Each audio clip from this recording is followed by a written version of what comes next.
On today's episode, I will be telling you guys some side stories from Islam, which happened in real life. In real life. So, before we get started, for those of you who are new to my channel, my name is Ashadiee, and I would like to show you guys, I'm going to tell you guys some side stories from the Islam. So, let's get started.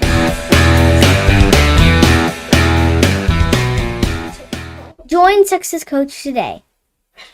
So, this is a side story that happened in a small village in a Muslim country. This village, it was not really educated. There was lots of people there, but not a lot of them were Hafiz, who memorized the complete Quran. But that doesn't mean all of them were the Hafiz. Some of them were Hafiz. But those Hafiz, they were not educated. All the other people were educated. They were not Hafiz, but the Hafizes were not educated. So, but he didn't have knowledge. They didn't have knowledge. So one of the Hafiz began becoming the imam at the masjid. Because before Eid al-Adha, some people started asking him questions. They started asking questions on how to make qurbani, the sacrifice. He bought a book of fiqh. Instead of saying, I don't know, he bought a book of fiqh, religious rulings, and started to teach it. In one class, he said, you must make wudu for the sheep, washing its mouth, nose, face, head, and legs and little ears. Of course, he misunderstood the ruling. What it actually means is the person had to make wudu, not the sheep. So, yeah. So, asking questions is a good way to learn and grow. No question is a bad question. Like, for an example, let's say you're going to ask a question at school, like, what's 1 plus 1? Like, that's a really good question to ask. It's not a bad question, it's a good question. Some people might think it's a bad question by they thinking that you don't know what 1 plus 1 is. But it's still a good question. Here are some bad questions, like, why is school good for us? Like, those are some bad questions because you go to school every day. You're going to ask lots of questions in your lifetime. No question is a bad question as long as we ask to increase our knowledge. One day, someone invited a historian to a Canadian school to speak about the challenges faced by early Muslim immigrants. He prepared a nice presentation and drove off for almost 1 hour to get to the school. In the presentation, he mentioned the story of a man who couldn't find a job in Toronto in the early 1900s because of racism, so this man started selling candy and eventually became a successful businessman. The historian expected the students to ask about dealing with racism, or starting one's own business, or how that man became successful in Canada. However, the first question was, what kind of candy did that man sell? So, do you think the historian is going to get sad? Yes or no? Well, yes, he is, because there are two ways to say what kind of candy that is, in a kind way and in a negative way. The kind way is by saying, wow, what kind of candy does he sell? Does he sell, like, M&Ms, or maybe, or gum? Like, that's one way to say what kind of candy that is, but in good way. Another way to say it is like this: what kind of candy did that man sell? Like they're expecting someone to say bad candy or not good candy. That's what they're expecting someone to answer them. So the historian got very disappointed. Imams too have to deal with these types of questions. For example, is water halal? What color is the black stone? And do the jinn give birth or lay eggs? Like, those are questions that are, like, unaskable. Yeah, you don't have to ask those questions because you might already know the answer. So, here's another story. A hypocrite named Abdullah ibn Nabtal used to report some of his wicked friends what the Prophet said, said or did. So they would all laugh at him in a very disrespectful way. One day, Prophet ﷺ asked Abdullah ibn and his friends, why were they mocking him and why were they being mean to him? He swore by Allah that was never true. He called his friends, and when they came, they said that they didn't laugh at him either. So what he was doing is lying. Allah does not like people who lies. Allah definitely does not like people who lies. Here's another one. The believers wished that Islam would spread to the lands that were under the rule of Rome and Persia, the most powerful empires at that time. The hypocrites used to make fun of them, saying, "You have lost your mind. Do you think those superpowers are like those little weak towns that you beat in your backyard?" However, in less than a century, the Muslim rule spread even beyond Rome and Persia, covering parts from China in the east to the Atlantic Ocean in the west, including all the North Africa and some parts of Europe like Turkey and Spain. Yes, so there's also this other one. So, does Allah make it easy for us to go to Jannah? Yes, for every good thing we do, Allah gives us 10 to 70 hasanat. But when we do a bad thing, she only gives us one bad sin. Not like, just like how she gives us a lot of good hasanat, she only gives us one bad hasanat for every bad thing we do. Think about that. Yep, think about that. If we get like 10 or thousands of bad points for every bad thing, it's gonna be so bad. Allah subhanahu wa ta'ala is so generous. Still, Allah is trying to help us out to be in Jannah, subhanallah, with those ones. Yep. So, if someone thinks about doing something good, but he couldn't do it, he or she will get hasanat. Just by having a good thinking. If someone thinks of doing something bad, but they don't do it, they will get hasanat either for not doing the bad thing. Subhanallah. Wow.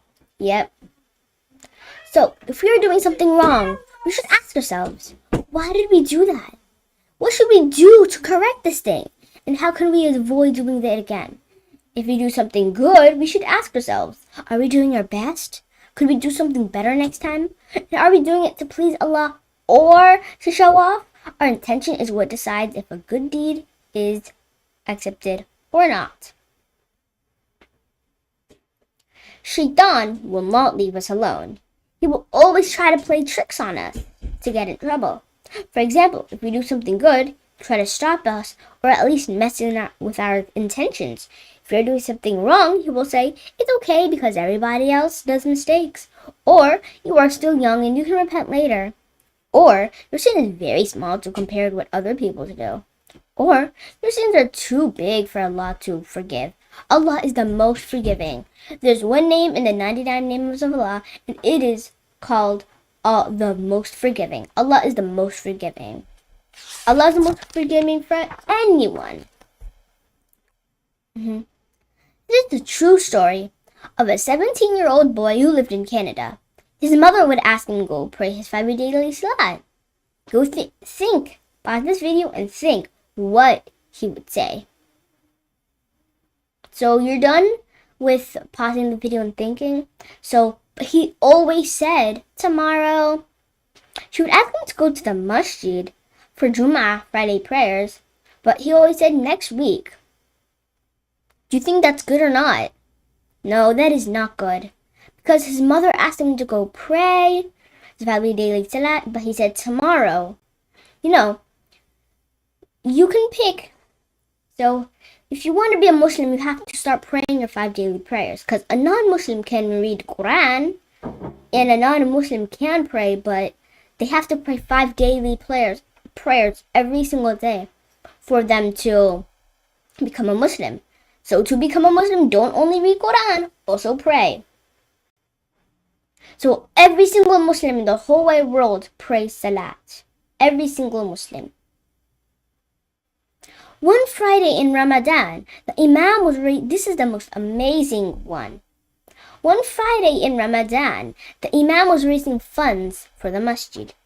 He told everybody about the reward for supporting the house of Allah. They passed the donation box around. Everyone was donating except Zaki, a very rich business owner who didn't want to contribute. Zaki put his hand in his pocket, got out his phone out, and started to check some posts on Facebook. An old man behind him tapped him on the shoulder and gave him a bundle of money, probably 3,000. What do you think is going to happen next? Let's see. Still busy with his phone, Zaki took the money and put it in the box. After Salat, Zaki shook the old man's hand and thanked him for being so generous with Allah's house. The old man smiled and said, "No, thank you. I gave you the money that fell out of your pocket when you took your phone out." So this means that when he took his phone out, a bundle of money, $3,000, fell out of his pocket. So the old man gave him it back, but Zaki thought it was the old man's, not his. He put it in the box. He then when the old man told him that, he realized that he made a big mistake. So here's the tricky question. Do you think Zaki will get a reward for his donation? He didn't want to donate, but he just did it anyway. I think he will, because the Imam or the other people might not have known that he didn't want to contribute. Maybe they didn't know. They might have not known. But if they did, he probably wouldn't have gotten one. Yeah. This is a true story of an Egyptian doctor named Hussam Mawafi. He said he was asked by a friend to visit a poor old lady at the hospital, which made her very happy. He could have ignored the request and drove to his house, which was over an hour drive from his work, but he remembered that an Imam once told him that putting a smile on people's faces is one of the things that Allah loves the most. So he visited her and made sure she was taken care of. While leaving the hospital, he had a stroke and passed out. He was immediately rushed to a room where he would receive proper medical attention. He said if he didn't visit the poor old lady, he would have died on the highway. Imagine what would happen if he didn't visit the poor lady. Yeah, he would have died on the highway. Dying on the highway is better than dying in a room. Right? I mean, dying in a room is better than dying on the highway, because there might be less people there. And in the room, the poor old lady might have saw it quickly before the other people might have saw it when you were on the highway. So, yeah, many people have happened. Maybe many amazing things has happened in this.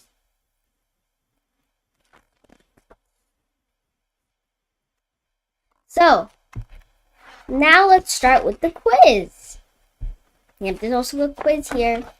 Do you think this is true or false? Allah has the power to do anything. True or false? Put them in the comments down below, because every quiz question I tell you, you have to put it in the comments below. Not everyone has to do it, just if you want to. Allah has the power to do everything. Is this true or false? Next, Allah puts us on earth with no purpose. True or false? Muhammad ﷺ is the last prophet of Allah. True or false?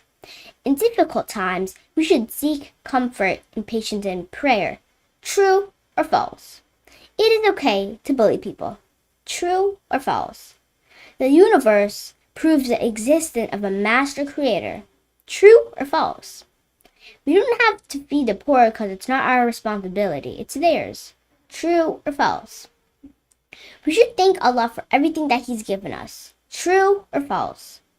If we plan to do something in the future, we don't have to say Inshallah. True or false?